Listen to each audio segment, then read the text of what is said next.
Welcome to another book overview episode of our Mandatory Mental Liberation series, produced by Baba Jelani Bomani Dembe, founder of Majestic Mind Matters University. I'm your royal narrator, Queen Magical Melanin, for this new book overview episode titled White Fear, The Racial Politics of Fear in America by Jane Elliott. The necessity of the Mandatory Mental Liberation series at Majestic Mind Matters University lies in our focus on serving our melanin-rich culture communities. By addressing the importance of knowledge of self to produce greater self-awareness and advocating for our mental liberation, but especially in our melanin-rich culture children, our messages aims to combat the enduring effects of generational mental enslavement stemming from the historical trauma of the chattel enslavement of the ancestors. Our initiative seeks to empower us to break free from these harmful and unfavorable legacies and cultivate a deep-rooted sense of self-identity and unwavering resilience. The book, White Fear, The Racial Politics of Fear in America by Jane Elliott is a compelling and thought-provoking exploration of the ways in which fear has been used to uphold systems of power and reinforce racial hierarchies in the United States.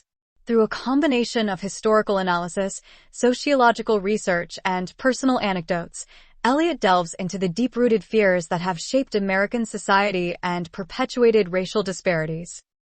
Furthermore, Jane Elliott, a white woman, explores how fear operates on a personal level, manifesting in subconscious biases and prejudices that shape individuals' interactions with people of different races. She delves into the psychological mechanisms that underlie white fear, showing how stereotypes and misinformation about our melanin-rich people leads to irrational fears and discriminatory behavior. Through her famous blue eyes, brown eyes experiment, Elliott demonstrates how quickly and easily fear can be manipulated and ingrained in individuals, leading them to view others through a lens of suspicion and mistrust. In addition to examining the role of fear in perpetuating racial inequality, Jane Elliott also delves into the ways in which fear affects individuals within marginalized communities. She discusses the ways in which our melanin-rich people internalize white fear, leading to self-doubt, shame, and internalized racism. By exploring the complexities of fear and its impact on both white and melanin-rich individuals, Elliott highlights the pervasive nature of fear in American society and the urgent need for honest and open conversations about race. One of the most powerful aspects of the book, White Fear, is Jane Elliott's ability to connect historical injustices to contemporary issues.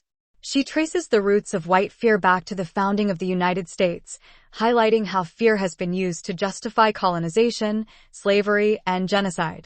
By drawing parallels between past and present, Jane Elliott challenges readers to confront the unfavorable legacy of fear and oppression that continues to shape American society today.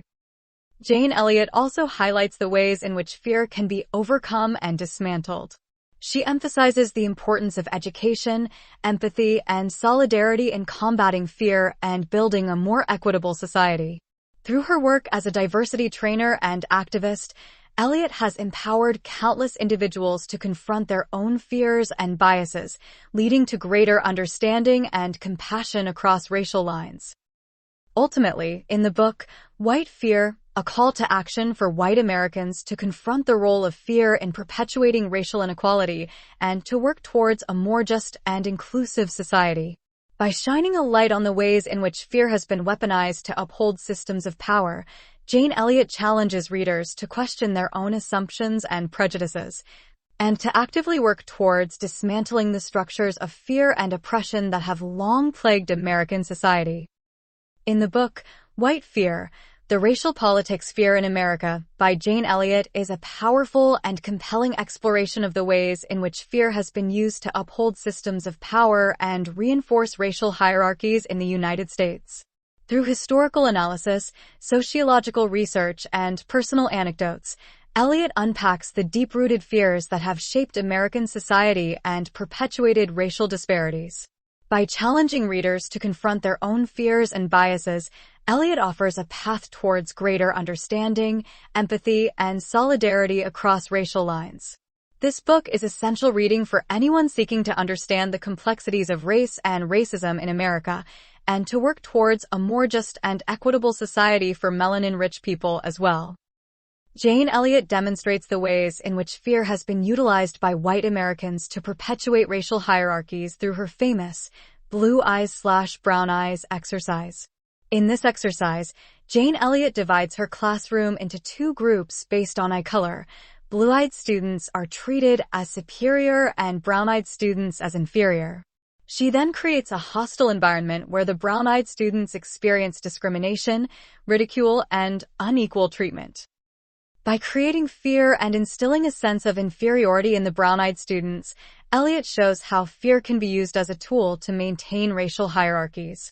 Through this exercise, she highlights how white Americans have historically used fear to oppress and control our melanin-rich culture people, perpetuating a system of discrimination and inequality.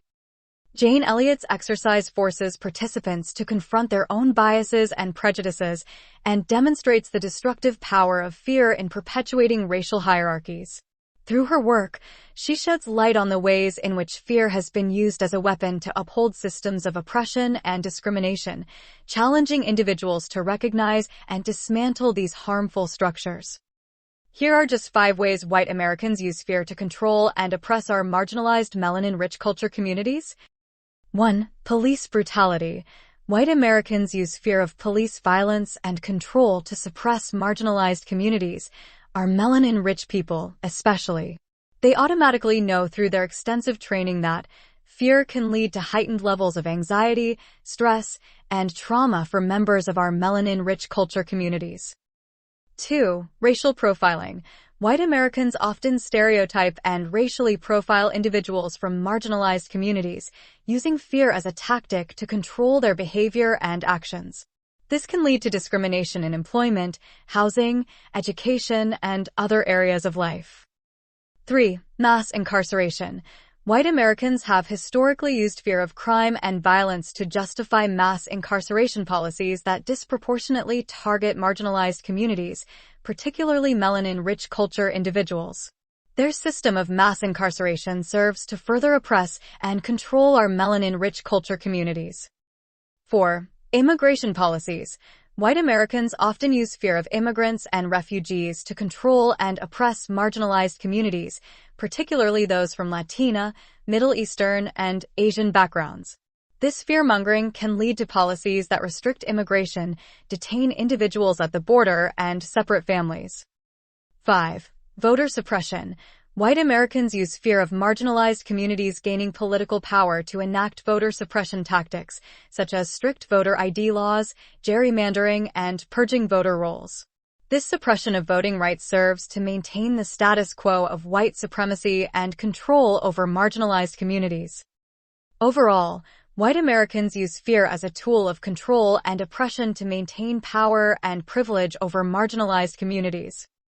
Melanin-rich people are a group of individuals whose skin tones range from light brown to very dark in color. Despite not fitting into traditional categories of race, melanin-rich culture people still face discrimination and oppression due to their melanin levels.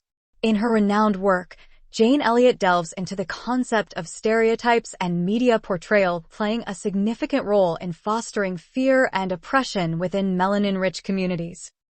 Jane Elliott, an American former schoolteacher and anti-racism activist, conducted an experiment in the 1960s known as the blue eyes/brown eyes exercise. Through this exercise, she aimed to teach her white students about racism by separating them based on their eye colors and subjecting one group to discrimination. Elliott's experiment revealed how stereotypes could shape perceptions and behaviors towards individuals with different physical characteristics, such as melanin levels. One of the key points Elliott makes is the impact of stereotypes on fostering fear within our melanin-rich culture communities. Stereotypes are oversimplified, generalized beliefs about a particular group of people that often perpetuate negative ideas and attitudes. For instance, we are often stereotyped as being aggressive, dangerous, or criminal due to their skin color. These stereotypes can create fear and mistrust towards us, leading to discrimination and prejudice in various aspects of life, such as employment, housing, the legal system, and education. Moreover, media portrayal plays a crucial role in shaping societal perceptions of melanin-rich culture individuals. Media representations often rely on stereotypes and tropes that reinforce negative stereotypes about our melanin-rich people. For example, in films and television shows, melanin-rich characters are often depicted as criminals, drug dealers, or impoverished individuals, perpetuating harmful stereotypes about our communities. This negative portrayal in the media only serves to further marginalize and oppress our melanin-rich culture communities. Furthermore, the lack of representation and diversity in mainstream media further exacerbates the oppression faced by us. When melanin-rich individuals are portrayed in media, they are often relegated to stereotypical roles that do not accurately represent the diversity and complexity of our experiences. This lack of authentic representation leads to feelings of alienation and invisibility within our melanin-rich culture communities, contributing to continued marginalization and oppression. In conclusion, Jane Elliott's work sheds light on the role of stereotypes and media portrayal in fostering fear and oppression within our melanin-rich culture communities. Stereotypes perpetuate negative attitudes and beliefs towards melanin-rich individuals, leading to discrimination and prejudice in various aspects of life. Media representations further reinforce harmful stereotypes about us, perpetuating marginalization and oppression. It is essential to challenge these stereotypes and advocate for more authentic representations of any melanin-rich individuals in media to combat fear and oppression within our communities. As a society, we must work towards dismantling harmful stereotypes and promoting inclusion to create a more equitable and just world for us as well. I'm your royal narrator, Queen Magical Melanin. We trust that you have expanded your understanding through the insights shared by Baba Jelani Bomani Dembe, founder of Majestic Mind Matters University, in our mandatory mental liberation series message titled, White Fear: The Racial Politics of Fear in America by Jane Elliott. Remember this, it is essential to honor the ancestors. We have a unique connection to the ancestors. They endured many unwarranted struggles, preserved our melanin-rich culture, and passed down invaluable wisdom through many generations. By honoring the ancestors, we pay honorable tribute to our roots and draw great strength and much-needed inspiration from the unwavering resilience and royal legacy that has paved the way for our present and future generations. Ancestral reverence is a powerful way for us to continually uphold our own melanin-rich identity, heritage, and cultural legacy. Here is an ancient Alkebulan proverb to keep in mind. If you think you are too small to make a difference, you have not spent the night with a mosquito. Remember this as well, whenever you are in the presence of anyone, saying, they don't see color, it actually means, they don't see you. As a member of our melanin-rich culture, you must strive for knowledge of self, for greater personal awareness. Always treat yourself kindly and seek to live a totally awesome and gloriously fulfilling melanin-rich culture life. So, like, subscribe, and share this very special melanin-rich culture link with everyone that you care about and that really cares about you and all of yours as well, and thank you for listening. Ashe.